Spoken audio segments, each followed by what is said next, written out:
มาก็หยุดยั้งไว้ตะอีเนาะในการที่เล่านิทานธรรมในวันนี้นะเพื่อฉลองศรัทธาปีใหม่แล้วก็ขอศรัทธาญาติโยมเฮาได้อยู่ดีมีสุขเหมือนกันเนอปีใหม่เนาะอวยพรให้ศรัทธาญาติโยมกาดแกล้วจากสิ่งหายสิ่งชั่วอันตรายสิ่งใดที่มันบดีบงามขอเงินหนีจากตัวศรัทธาไปสิ่งใหม่ๆสิ่งดีๆก็เข้ามาหาศรัทธาเฮาเนอให้หนีดีมาให้หนีดีมาให้หนีดีมาเนอต่อไปก็เชิญท่านผู้ดำเนินรายการเนอเจ้าว่ารับอะไรอ่ะใครรับแล้วนะข้าเราแต่กับตื่นเนี่ยนะโตเขากลับนั่งนี่กึดปะบอกว่ามันจะเมินหมอกใดนะตื่น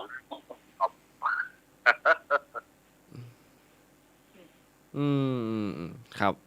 ได้ฟังเขาก็ฟังจ้ะไอ้หน่วยครับว่าหมอกก็ไฟยังแฟนจ้ะ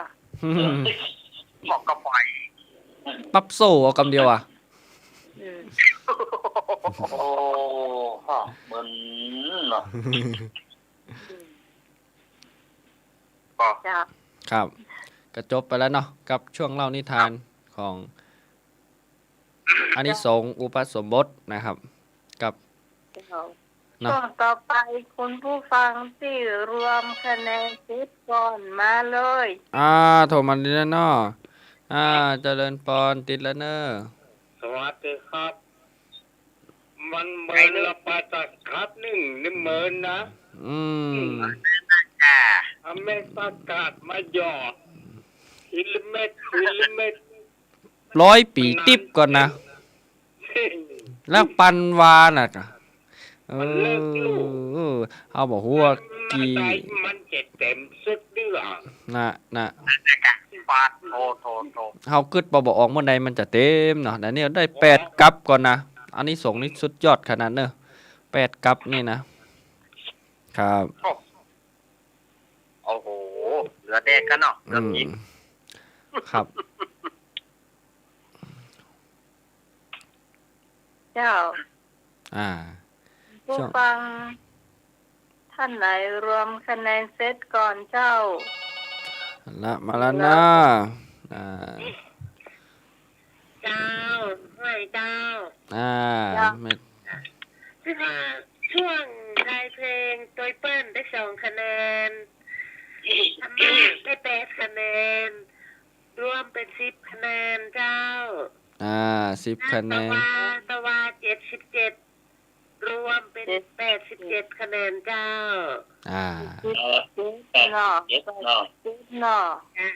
87 คะแนนแม่ภาษาเบนรักเจ้าเจ้ากลับภาษาเรียนตะวันเจ้าเจริญพรโยมแม่เนาะเจ้าสวัสดีน้องใหม่เจ้าสวัสดีลุงหน่อยเจ้าครับผมสวัสดีครับจนจบเลยเจ้าครับผมฟังจนจบเนาะสวัสดีเจ้าครับหมดยอดที่พรตรงนี้87นะครับผม87เจริญพรติดแล้วเนาะนมัสการค่ะแม่กรเนอแม่กรเนาะของแม่กรได้ตายเพลงได้6ธรรมะได้2รวมแล้วเป็น86จ้ะ86รวมกับอันเก่าเป็น80กับ86เนี่ยนมัสการอาจารย์เมล่าค่ะสวัสดีพี่ก้อนนมัสการอันดิเนนอีกทีนึงครับผมเจริญพรครับเดี๋ยวแม่สวัสดีหนึ่งจ้าสวัสดีธรรมะใจเพื่อทุกท่านจ้าครับก่อนจ้าไม่ก่อนเนาะครับผมเนาะครับกับคนเนาะจะเดินปอนติดแล้วเนาะแม่เรียบร้อยเจ้าเรียบร้อยเพลงได้4เพลงได้4 ธรรมะได้สามครับ ของเก้า53 53เนาะรวมกันหมดละครับผม เจ้า ครับผมครับ ก็มาแล้วเป็นจะได้ดีเดี๋ยวก่อน บ่ได้53ป่ะ 3นั่นของเก่า ของเก่าเนาะอันนี้ได้แหมเจ็ดอะแม่ เจ้า 60 6คิดเนาะ 60ครับ การนำท่านทุกตุนทุกองค์นะเจ้า ครับตาม สวั เจ ส ริ ดี ญพ น้อ รง ไหม นะ เจ้า สวัสดีเนนใหม่กันเด้อ ครับ ตู้ใหม่ จะเป็นตู้ละ ครับผมเจริญพรนะแม่เนาะ อ้าวสวัสดีแม่พลอย แล้วก็สวัสดีไอ้หนุ่ยลุงหนุ่ย กำนันนุยก็ได้เนาะ สวัสดี ส ครั วั บ สดีเจ้าถ้ามาใครเครียดคนนะเจ้า ครับ เจ้า 60คะแนนเนาะ พี่สังรีพี่ตอง มาเลยเจ้า มาเลย กี่คะแนนเนาะเกิน100หรือยังเจริญพรติดแล้วเนาะ เจ้าเจ้าไว้สาเจ้าค่ะ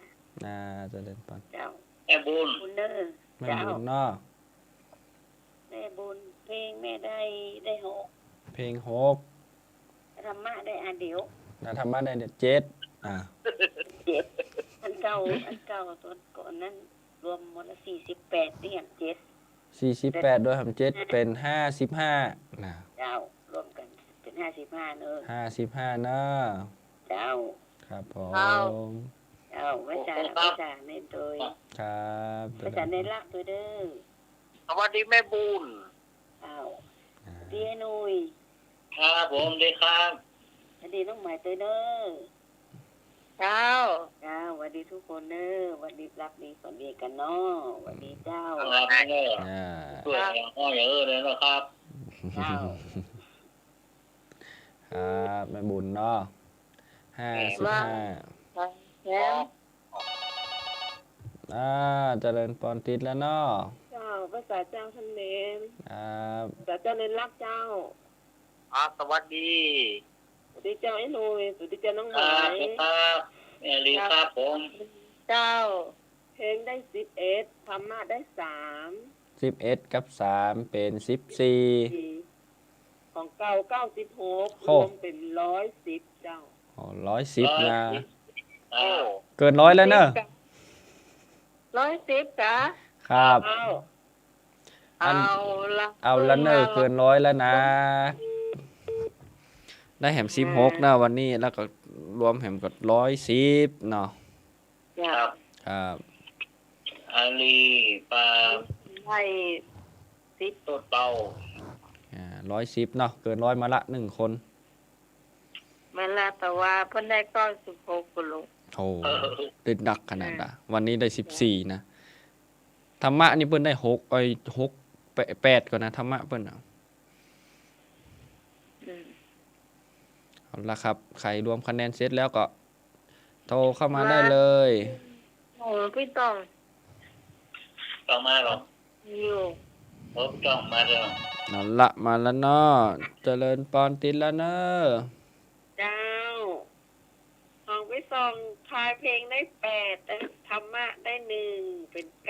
9 ครับ รวม66เป็น75คะแนนเจ้า แม่สองได้75คะแนน เจ้า ครับ 75 75 เดี๋ยวก่อน ยัง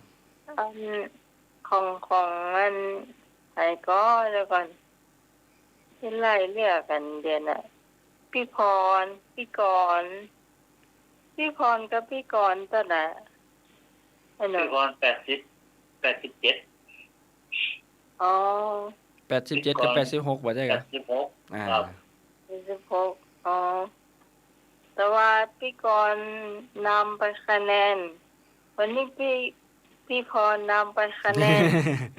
เปลี่ยนกันน้ำนะสูสีนะ นั่น นี่พี่ตองได้แสดงนี่ อยู่60ตระ ยัง ไอ้หนุ่ยบ่ได้โจทย์เหรอ พี่ตองจ้ะ ตะกี้อ่ะ ได้จ้ะ ตะกี้อ่ะ ครับครับผม อืม 75หรือ65 75มันได้กะ 75เนาะ ครับรวมหมดอ่ะ75ได้เจริญพรติดแล้วเนาะ เจ้าที่ตะวันได้66แล้ววันนี้ตอบเพลงได้8แล้วก็ธรรมะได้1เป็น 9ครับเป็น บวก66เป็น75 75เอาแม่ซองเนาะ เจ้า ครับแม่ซอง เจ้า 75เห็นไหม เจ้า ลุงหนุ่ยจดบ่ตัน ขณะเพิ่นบอกบ่ได้เรียนหน่วยนั่นเนี่ย แม่ซองได้75นะครับ เจ้า ทันเนาะไข่ ไป ต้ม อันดับ4เนาะ อืม อันดับ4อยู่ มีเกิน100ไปคนแล้วนะ จะร้อยปีสารีเจ้า อืม ต้นเตา 110ไปแล้ว ครับมีได้เลยละปูนครับมันสันทรายเลยอ่ะอ๋อ อืม เดี๋ยวก่อนอันพี่พัสุรีเรือนใจเนาะ ครับวันนี้เลข3 หรือว่าเป็นถูกอยู่2เตื้อที่ทายปัญหาธรรมะนี่นะเจ้าเนี่ยคือการสรุปคะแนน อืม เดี๋ยวเสาร์อาทิตย์หน้ามีอยู่เจ้า เรื่อยๆเนาะเรื่อยๆจนกว่าจะทอดผ้าป่าเนาะ มีอยู่ ครับเสาร์อาทิตย์หน้าก็ปะผมเห็นไหมเนาะอาจารย์สมัครเปิ้นมีนัดนะครับ หมอเปิ้นนัดนะหรือว่าอาจารย์สมัครนัดหมอบ่ฮู้เนอะ โอ้เลื่อนหลายเตือลูก ครับเลื่อนมา2เตือนละเจริญพรติดแล้วเนาะ น้องไม้ เจ้า รู้สึกว่าปรีจะได้8คะแนนน่ะ แปดแล้วเหรอ 8คะแนนบ่อืม ได้4เนี่ย อืม แม่ก็ได้4 อืม เจ้า ครับ เจ้า เมื่อไหนมาเสี่ยง มืนมาเตือหนึ่งเนาะ ให้รับหมวดน่ะ ฟังไปแล้วก็ ก็รับไปเถอะ ช่วงเล่านิทานนี้ซ้ำหายนะถ้าบ่ตั้งใจฟังนี่นะ สะดุ้งตื่นเที่ยงพอดี รับไปเลย ครับผม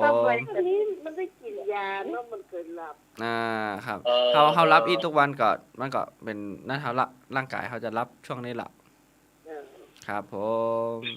รับม่วนฟังนั่นนะตื่นมาแหมกรรมเนาะครับเนาะส่งแม่เขาเข้านอนเนาะหลายขั้นหลายคน ไอ้หนูจดตัวเนอะ ครับ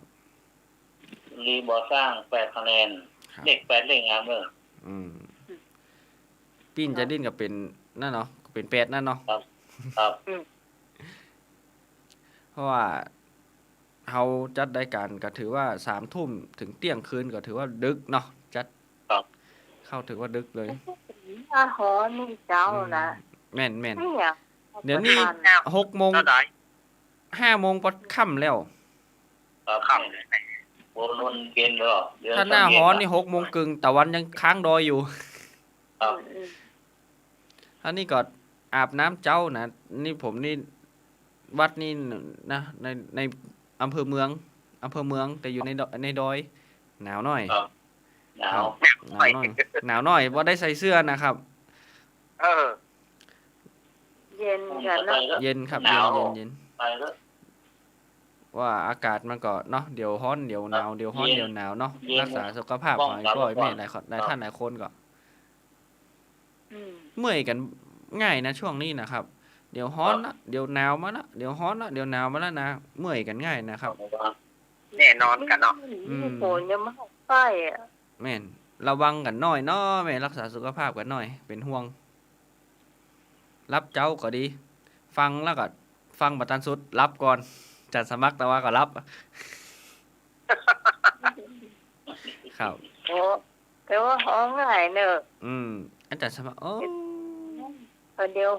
ลูกอะ อาจารย์สมัครอาจารย์ ผ ส ม มัคร ก็บ่จบเพิ่มลูกแต่นี่แหละผมก็บ่จบนะคืนนี้ เฮาบ่จบเนาะบางท่านบางคนก็บ่จบเหมือนกันนะผม อ่า บางวันผมก็ฟังเหมือนกันนะฟังเฮาเปิดฟังไว้เนาะบ๊อบเอาละถ้าขึ้นช่วงเนี่ยก็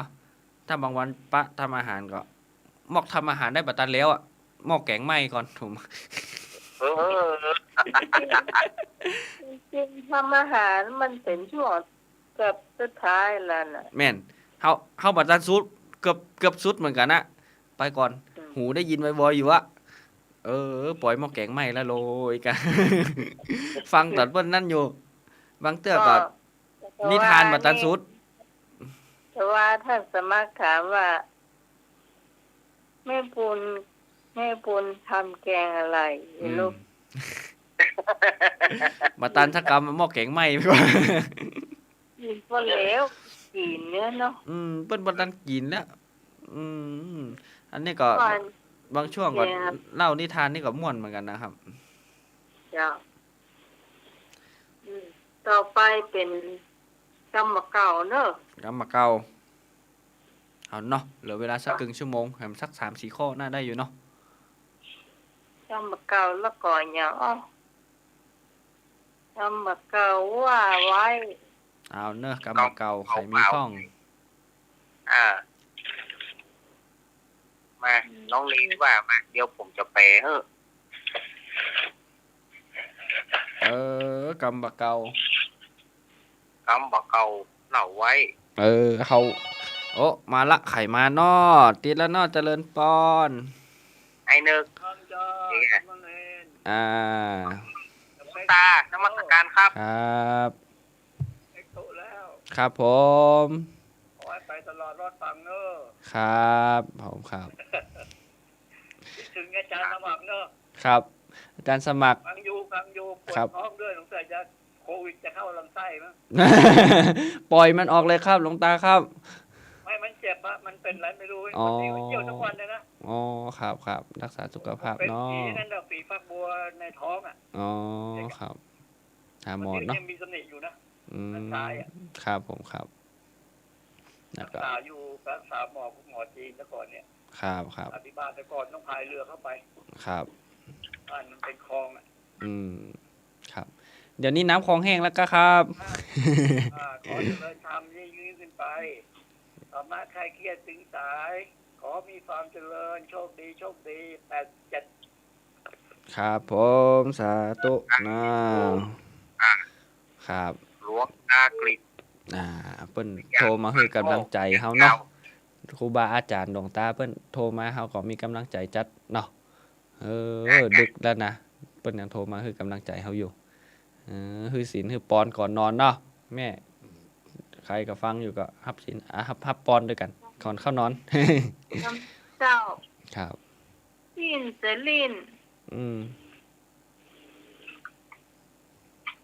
ปีนจะลิน กำบะเกาปิ้นจะลิ้นกะ คำนี้ก่อน มาแปลไปแล้ว ก็คือหกคเขมรตีลังกา เขาเป็นตีลังกา คำว่าปิ้นจะลินก็คือหกคเขมรตีลังกา มันปิ้นไปหรอก ครับ หัวเป็นใต้เป็นหัวมันถึงลงปอบวาบเดี๋ยวคอมเมนตีลังกา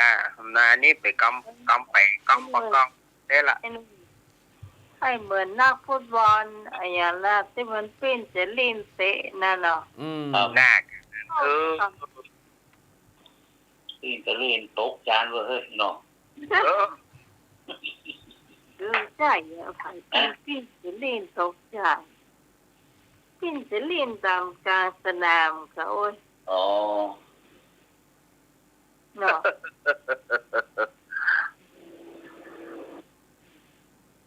กำนี้มันก็ยากเอากำนี้เนาะแก้มไหม หน้าแหมแก้มไหม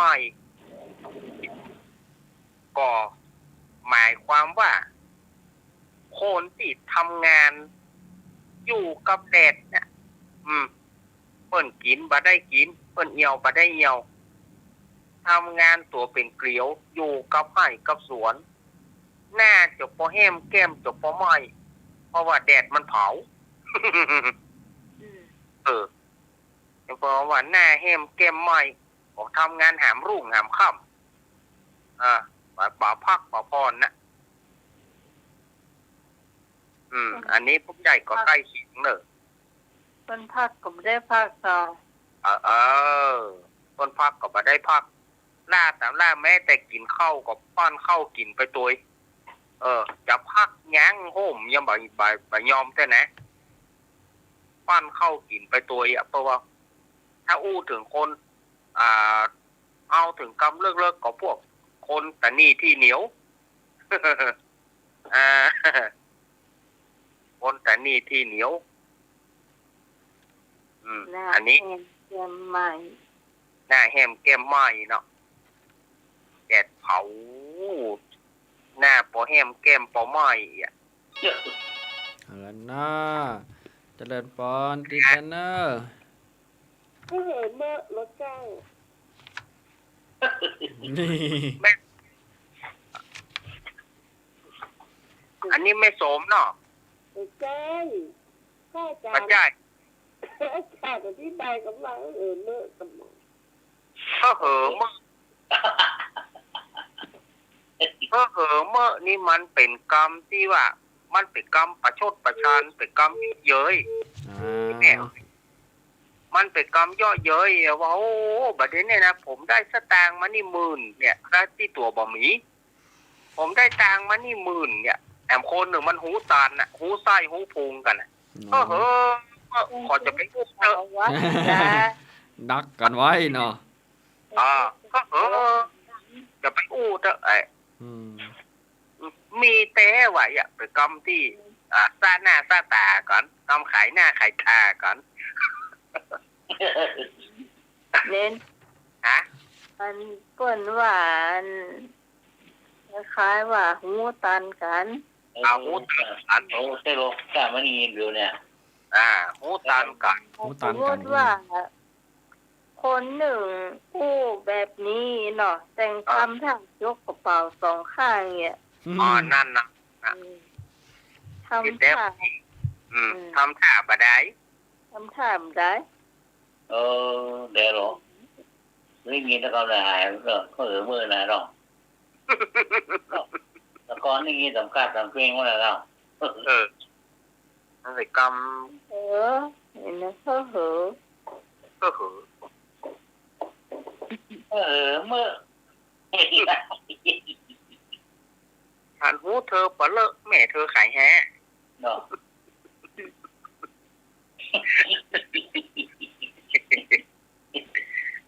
โอ้โหเขาถ่าเมื่อเนี่ยกรรมโบราณกรรมบักเก่าแต่ๆเนาะบอกฮู้ว่าแม่เปิ้นมาจากไหนเปิ้นก็บอกชื่อเปิ้น แม่สุรีอ่ะ กะ กลางครับ ขอบคุณนะแม่เนอะ เอาละกำบักเก่าเฮาผมบ่ได้สักข้อ เป็นอย่างออกค่ะ อย่างอ้อไอ้กะกำบักเก่าเฮาบักเก่าตัวนะ อย่างนี้ก็สูงที่สุด อย่างอ้อสูงที่สุดว่ะ โดย ปัจจัย ไม่ใช่ต้นไม้ ปัจจัย อย่างอ้อสูงที่สุด สูงที่สุด สูงที่สุด เอาละมาละติดแล้วเนาะ สวัสดีครับ ไอ้นึก ถ้าพระพุทธเจ้ากดเดือนกับวันอย่างเนี้ย เอาละพระพุทธเจ้าก็เดือนตะวันว่ะ ปัจจัย บาใจว่ะ ทุกผู้ทุกคนเนอะ บาใจแล้วว่ะ อย่างก็สูงที่สุด สูง โอ้ เอาอย่างลุง อา ท้ จา อ รง ย์ ฟ้า นั้น กับปัจจัย ลองตอบนะครับ อืม เนาะ สูงที่ อ่า สุด 1 2 3ทะเยอทะยานสูงที่สุด อันคำตอบนี่นะ แม่จันทราเจ้า เมียนะเจ้า ขอเชิญเอาไม้หน้าสามมาให้ก็กำลังใช่อยู่เนี่ยมาใส่ เกิดอะไรอย่างความ เลย ทะเยอทะยานเนี่ยเนาะ ความทะเยอทะยานสูงนี่เนาะ อ่าเล่นที่อะไร ก็มันมาใส่อ่ะ ที่ได้ว่าความทะเยอทะยานสูงเนี่ย สูงว่า ความดันทุรังก็มาข่าว่าได้ความดันทุรังสูงเนี่ยลดลงมาหน่อยอ่ะ เอาละติดแล้วเนาะ สวัสดีครับ อาจจะความดันทุรังนะ น่าจะทานทุลังนะว่ะ นึกถึงบอกครับ แม่นละ ความดันทุรังนั่นน่ะ บ้านนักอ่ะ แม่นละ ผมขอทานจุดสักคนนะครับสักคนนะครับ ไอ้นึกว่ามาเลย หัวควายมาจังหมวยหมาอาสาลูกหลังของงาเอาใจการได้จะลงสุดตึงปุ่มตึงไส้เอาแกงกินล้ำจุด อืม หัวควายหมาจังหมวยหมาอาสาลูกหลังของงาเอาใจการได้จะลงสุดตึงปุ่มตึงไส้เอาแกงกินล้ำจุดต้องส่งต้ม แกงอ้อม กระจายแกงต้ม งัวควายจังม้านะครับ แล้วงัวควายจะมาจังมวยหมาอาสาม วยมังอา ลู สาก หลังของงาเอาใจการได้จะลงสุดตึงปุ่มตึงไส้เอาแกงกินล้ำจุด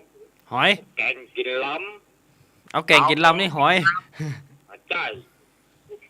เอาแกงกินลำอิ่มต้อง ครับถูกต้องครับ อิ่มต้อง เอาแกงกินล้ำอิ่มท้อง เออตายสายพี่น้องข่อยบอกห่วงข้องอะไร โตขึ้นแหมเนาะ ก็แบกใต้ไปเขือเขาเฮ้ย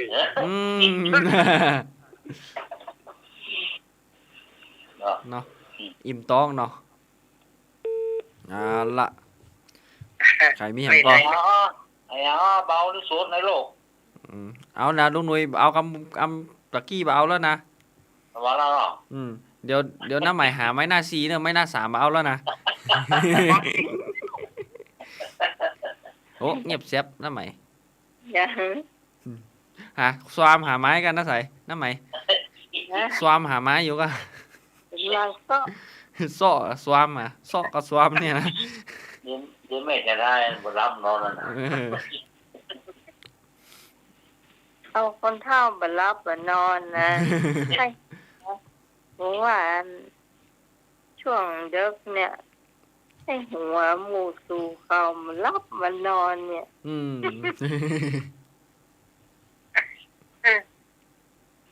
มันมารอบเดิกรอรายการเฮานี่นะ จ้า แม่น มันมากันรอบเดิกปุ่นมันหนัวกันเดิกปุ่น ของเฮาหนัวกันดึก เดิกแรงเดิกมันแรงขึ้น เอาด้วย เอาละมาหาแล้วเนาะ ไอ้นึกกะนี่ก็ หัวใจ เสียง เบาที่สุดลมก็ เบาที่สุดก็ลมอ่ะลุงหนุ่ยเบาที่สุดในโลกอ่ะลมแม่นเนาะ ใช่ครับผม บ่ใจว่ะ เจ๊ นี่กวนเลยเนอะ อันนี้กวนด้วยเนอะหน้าใหม่สวามหาไม้หน้า4แล้วเนอะหน้า3มาเอาแล้วนะ ลมบ่เบาที่สุดนะอย่าง ลมกับว่าใจ กวนหน่อยว่ะ นิ้ว กวนเลย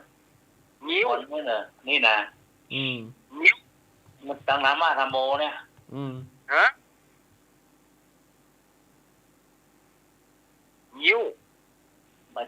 นิ้วกับปัจจัยครับ นิ้วบ่ใจ ครับ ตั้งธรรมะธรรมโมสติปัญญาเบาอย่างหัน ธรรมะธรรมโมเนี่ยสติปัญญากับ หู ปัจจั เบา ยครับ ลุงหนุ่ยหูเบาบ่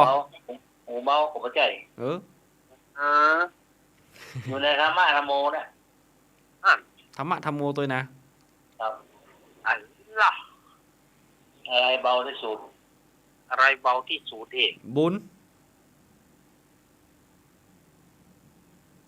บนที่ ปัจจัย บ่ใช่แหมะ บุญใหญ่เอา เอาอย่างละบ่บุญก็บาปน่ะ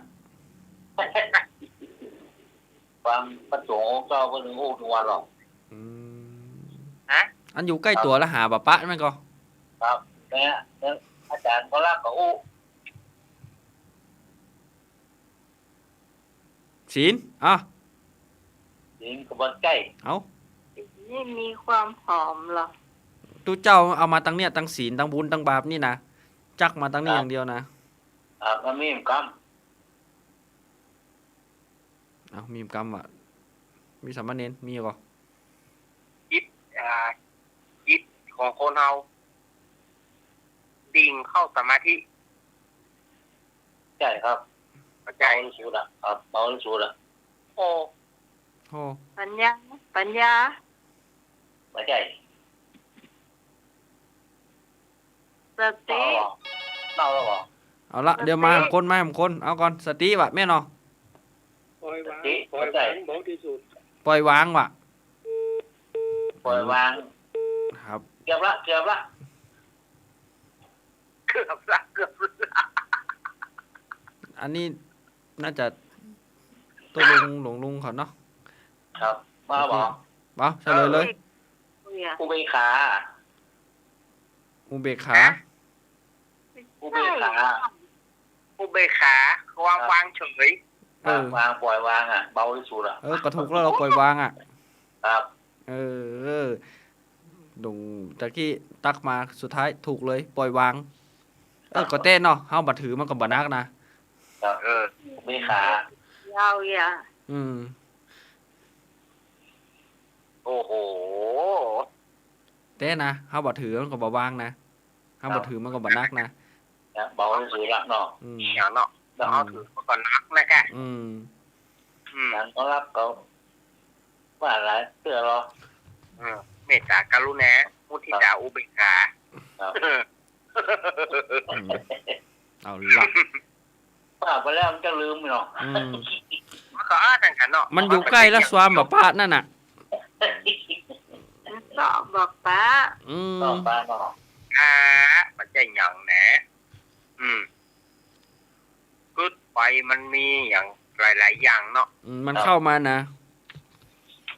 ฝั่งนี้ก็ทำลายสมาธิด้วยเนอะ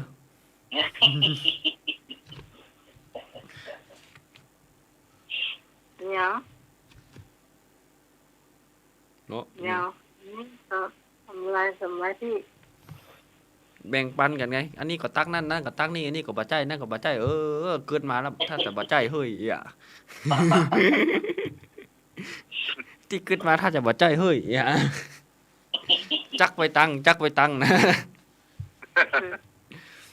เอาหน้าใหม่มีก็วันนี้ผมบ่มีแล้วนะ อย่างนะเจ้ามันคืดออกแล้วนะ โอ้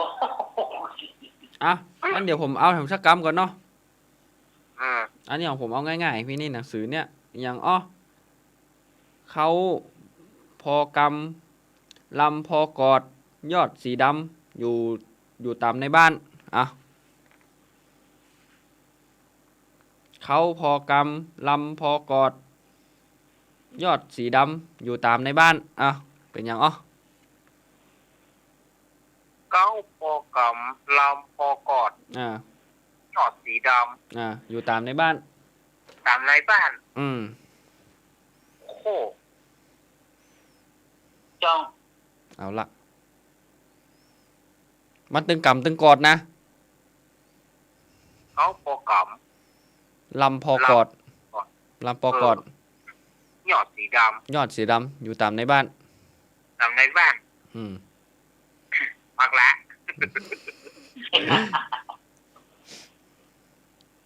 บ่ใจของกินเนอะ ผมไปหู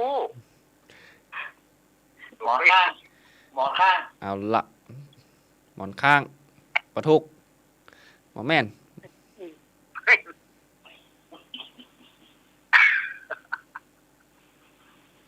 ก็ปกกับลำปกกอนหยอดสีดำอยู่ตามในบ้าน อ่า ไอ้หยังนี่ ได้มาเลยมัดเปยเลย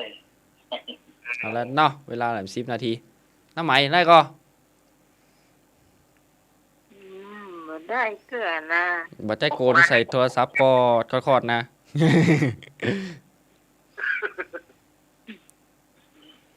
บ่เคยได้นี่นะ เขาปอกรรม ครับ เกาปอกำลำปอกอด อืม ยอดสีดำอยู่ตามในบ้าน อยู่ตามในบ้านนั่นนะ โอ้ เอ๊ะ ทำเฮาในนี่ ก่อนหน้า นี่ก็ หื อ ม ยู่ในบ้านเหรอ กินบ่ได้ กินมาได้ อยู่ในบ้านเหรอ อยู่ตามในบ้านนะ เนาะ อยู่ตามตัวเขานะเฉลยแล้วเนอะ เออ คะ เฉลยแล้วเนอะเกาปอกรรมลำปอกอดอยู่ตามในบ้านยอดสีดำอยู่ตามในบ้านคนครับ โฝ เฮาเนี่ยวะ โฝ เกาปอกรรมกับขาเขากำได้เหรอลำปอกอดกับกอดตัวเขานั่นกะยอดสีดำก็ผมฮั่นเหรออยู่ตามในบ้านอ่ะ โฝ โอ้ เออ ว่านะว่าของกินบ่ได้ เออ บ่เถียงลุง เขาไม่ได้มาได้เถียงนี่แน่ น้ำหมายขึ้นบ่ออกล่ะ เอ๊ะ เอ้า คิดออกนำ กำลังคิดปัญหาที่คิดกับเจ้า เอาข้อก็ได้เอาง่ายๆเอาเนี่ยเนาะนั่งสูงกว่ายืนว่ะอย่างนั่งสูงกว่ายืน ฮะ อย่างนั่งสูงกว่ายืน หมู ฮะ มาสุนัข โอ้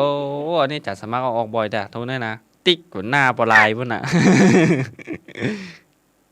นั่งสูงกว่ายืนแม่นะเนาะ แม่น เพ น่ะ ราะแหมมันน่ะมันยืนมันพอสูงมันนั่งนี่มันสูงเนาะ มันยาวเจริญไว้เนาะ ว่าผมอันนี้ผมเอามากับหัวน่าจะได้กันอยู่ละเพราะว่าอาจารย์สมัครนะติ๊กหน้ากระดาษนั้นปอลายอ่ะ เด่นน้อยเลยอ่ะ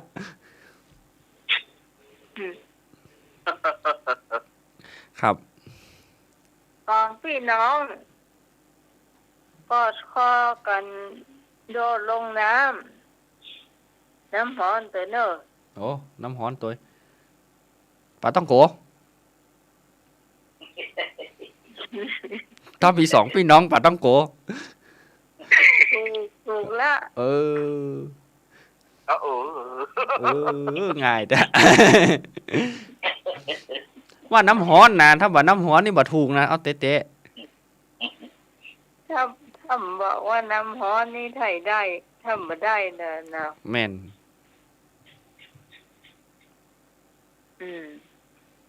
คนเดียวขี่เรือสองอัน คนเดียวขี่เรือ2 ลำอ่ะ เจ้า เอาอย่างน้อคนเดียวขี่เรือ2 ลำ คนเดียวขี่เรือ2 ลำ ลุงหนุ่ยขี่ได้ก็ โอ้ถ้ากามเก่าก็ขี่เหยียบเหนียวเหยียบเรือ2 อันนี่ล่ะ บอกฮู้นะลุงหนุ่ยก็ไปทดลองที่ข้างแม่น้ำปิงหั่นกะ คนเดียวขี่เรือ2 ลำมาทดลองน้ำปิงหั่นกะเอาละมาละเนอเจริญพรติดแล้วเนาะ สวัสดีครับ ไอ้หนึ่ง ซุปเกิบครับ เอาละซุปเกือบ ผมซุปเกิบผมคนเดียวขี่เรือ2 ลำ ถูก ถูกต้องถั่วต้ม เนาะคนเดียวขี่เรือสองล นึกเหลียว ำเขากันขจุลุงหนุ่ยลงน้ำปิงนะ ลงน้ำคลองข้างบ้านก็ได้ลุงหนุ่ยน้ำท่วมเมื่อใดก็นั่นน่ะกะ น้ำมันละใหม่ก็ได้หรอ ของวันนั้นใหม่ ขี้ปูบ้านมันเหรอเนาะ ลงได้แต่จุขึ้นได้ จูขึ้นได้ จูลงมาได้เนาะ จุลงมาได้ใจว่ากูแซมว่าจุลงในบ่ได้แต่จุขึ้นได้ เอ้าจะขึ้นยังไงถ้าบ่ลงไปก่อนเนี่ยลงหำล่ะ ข้อตะวันฟังชี้แจงสองมุมอย่างชี้แจงสองมุม อย่างตีแจงสองมุมเงียบเลยนะ ตีแจงแล้วก็ แม่นวะ อย่างก็ ผ้าเช็ดหน้าวะเอาละมาแล้วเนาะติดแล้วเนาะฮัลโหล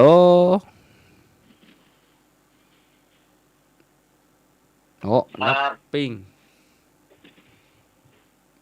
เจ๋งเลยเจ๋ง วางก่อน ได้อย่าง นับปิ้งสี่แจงสองมุม ตีแจงสองมุมนี่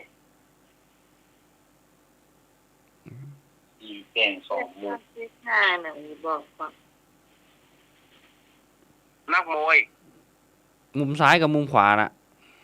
นักมวย ก็ตอบเพิ่มมดกัน เจะเดินปอน มวยมันมีมุมแดงกับมุมน้ำเงิน เจ้าน้องไม้ ละมาละ อาทิตย์เป็นไอ้ตีมวยสังเวียนมวย สังเวียนมุยวะ แม่นก็ สองมุมแล้วก็มุมน้ำเงินกับมุมแดง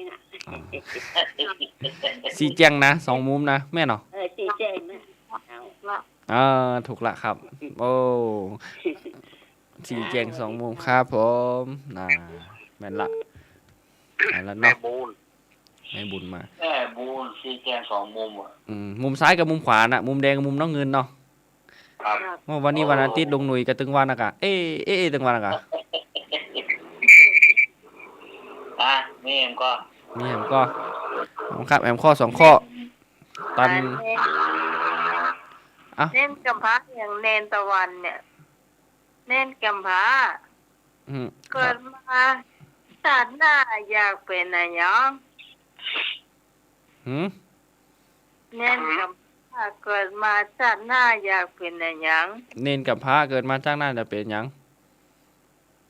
เจ้า หยังอ้อค่ะ เจ้า เนนกับพระวะเกิดจ้าหน้าเกิดมาอยากเป็นหยังวะเป็นตุ๊เจ้าใช่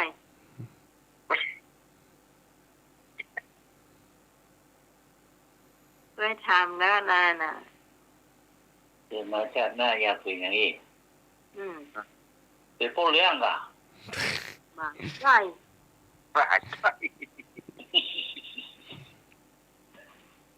เนนกับพระเนาะเกิดมาจ้าหน้าให้เป็นหยัง เป็นพระเอกนางไอ้ มาใช่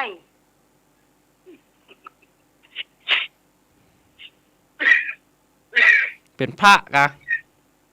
มาใช่ เนนกับพระก็จ้าหน้าเป็นหยังเป็นคนขึ้นนะกะ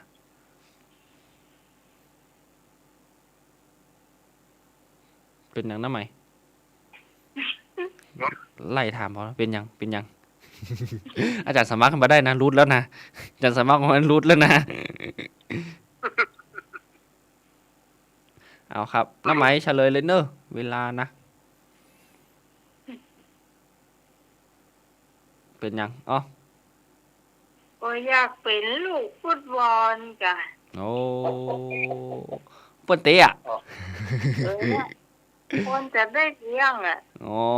มีคนเลี้ยงเนาะ อ๋อ กับพาดลูกกับพาดเน้นกับพาดเรียนคำถามตุ้งทองเนอะ ต้อง โอ้ ละอ่อนถามตุ้งทองกันละอ่อนนะ ถ้ามีคนเลี้ยงอีเนาะครับ วันกูว่าน้องป๊อกของมันนี่เดี๋ยวนี้ถ้าฟังรายการน้ำหมายอยู่นะโทรเข้ามาเขาเลย อืม เปล่าแล้วกันนี่ฮะมึงแกเนาะ โอ้หมื่นนักเกยแล้วครับ สาวบางคนใส่แต่งงานแล้วเจ้า น่ะลูกหล่นพับบ้านละโม ครับโอ้โหนะปอมีหลานแล้วบอกฮู้ โอ้หลาน ป้นมีลูกเขาว่าป้นมีหลานแล้วนะ หลานนี่อาจจะแบบไป ปี กั ละ น นะ อืม นี่ถ้าปีละที่ผ่านไปนะครับ ดู นะคะ มันจะต้องโอ้โห 15 ปีผ่านไปก็โอ้เหมือนกันนะครับ เป็นบ่เป็นครูกับเนาะ เจ้า เอาละนะไหม เวลาก็ถึงแล้วเนาะ แล้วเจ้าช่วงนี้ มาเลย ไอ้หน่วยลาก่อน ครับครับเวลาเขาเวรป่ะเย็นก็เย็นหนาวเอาขอบคุณนะครับ แขวนน้อยอยู่ในสถานี เอาแล้วแต่ว่าจะขอบคุณสมมุติครับผมไม่ใช่เวลาครับอาจารย์เขารักครับผม สวัสดี อาจารย์นี่รักอาจารย์นี่รู้วันนะครับ สวัสดี รับฝันดีเนาะลุงหนุ่ยเนาะ ส่งเข้านอนแล้วเนอะ ส่งเข้านอนแล้วเนอะ ครับครับ ครับผม ครับ เน้นสำเน้นเอารักเจ้า สุดท้ายแห่งเวลามาถึงแล้วขอกาดเกลียวปีกไปนอนก่อน เพราะว่าถึงกาละเวลาเลิกมาออนจรหมอกเหมยซ้อนใบไม้ใบแง่ในวันนี้ก็จะต้องนำเอารายการอาตมาภาพก็ขอนำรายการธรรมะไกลเครียดประจำวันอาทิตย์วันนี้อำลาสถานญาติโยมไปก่อน วันเสาร์หน้าอาตมาบัดได้จัดเนอร์ วันเสาร์หน้านี้เพราะว่าที่วัดมีสวดมนต์ข้ามปีเนาะจะต้องได้อยู่กับสถานญาติโยมจะต้องได้เทศน์ได้นำสถานญาติโยมไหว้พระสวดมนต์ตัวหยังตัวก็สะดวกที่จะได้จัดรายการเนาะฉะนั้นเสาร์หน้าอาตมาขอวันหนึ่งแต่ว่าวันอาทิตย์มาแน่นอนวันอาทิตย์มาแน่นอน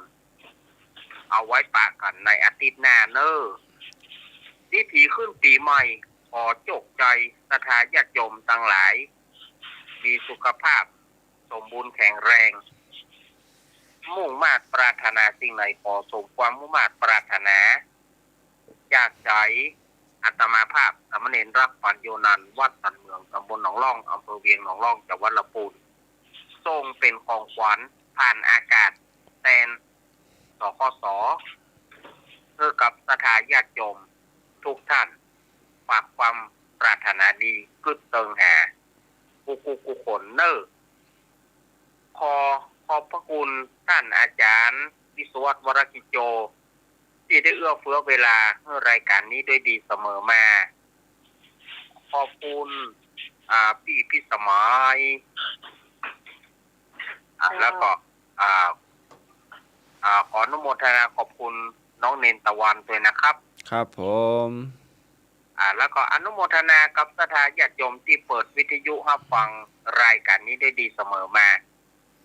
วันเสาร์อาทิตย์หน้าปะกับรายการธรรมะคลายเครียดแต่ใหม่แต่ว่าอาตมาจะมาในวันอาทิตย์เพราะวันเสาร์มีกิจธุระเนาะฉะนั้นคืนนี้หลับดีฝันดีราตรีสวัสดิ์อายุวันโนสุขังพระลัง สาธุ สำเร็จตะวันเจ้า ครับขอกราบขอบพระคุณครูบาอาจารย์ทุกลูกทุกองค์มีพระครูสมวิสุวัตวรกิจโจนะครับผู้อำนวยการสถานีวิทยุวัดฝาหินเพิ่นอนุโมทนาจัดรายการให้เนาะแล้วก็ขอบคุณพี่สมัยนะครับชวนกันมาออกรายการ ครับ แล้วก็ขอบคุณตาตาที่นั่นได้นะขึ้นฟังขึ้นสีขาวของขึ้นวัดฝายหินของเฮาเนาะทั้งขึ้นสีขาวก็ดีวัดฝายหินก็ดี แล้วก็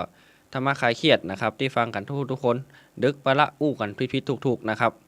นะก็วันนี้ก็ขอลาไปก่อน เวลามาก็มาฮอดมาเติงนะครับ ขอพระคุณพระรัตนตรัยจงปกปักรักษาผู้ฟังทั้งบ้านทุกคนนะครับ รับฝันดีครับ เจริญพรเนาะ ยาวสำหรับค่ำคืนนี้ขอบคุณคุณผู้ฟังทุกเสียงทุกสายเนี่ยเจ้าติมมาช่วยกันจัดรายการ คุณผู้ฟังทุกคนที่โทรมาก็ดีหรือไม่ได้โทรมาก็ดีที่เป็นกำลังใจให้หมู่เฮามาโดยตลอดต้องขอบคุณเป็นอย่างยิ่งนะเจ้ากราบขอบพระคุณพระอาจารย์พระครูสมุวิศวัตวรกิจโจผู้อำนวยการสถานีผู้ควบคุมเสียงวันนี้เจ้าต้องขอบคุณสามเณรตะวันและเจ้าที่มาเปิดเพลงคุณผู้ฟังได้ฟังกันในเจ้าวันนี้ก็เมาหัวพอสมควรเหมือนกันเนอะไม่ใช่ธรรมดาเนอะวันนี้นะเจ้าขอบคุณนักเจ้าเขาจะมาพบปะกันใหม่เจ้าตอนที่หน้าเนาะ3 ทุ่มถึงเที่ยงคืนเหมือนกันนะเจ้าสำหรับพระเจ้าพิสมัยสุริยดรเจ้าชาวบ้านเนินตันตำบลเมืองแก้วอำเภอแม่ริมจังหวัดเชียงใหม่วันนี้ลาคุณผู้ฟังไปเพียงเท่านี้ก่อนขอบคุณและสวัสดีเจ้า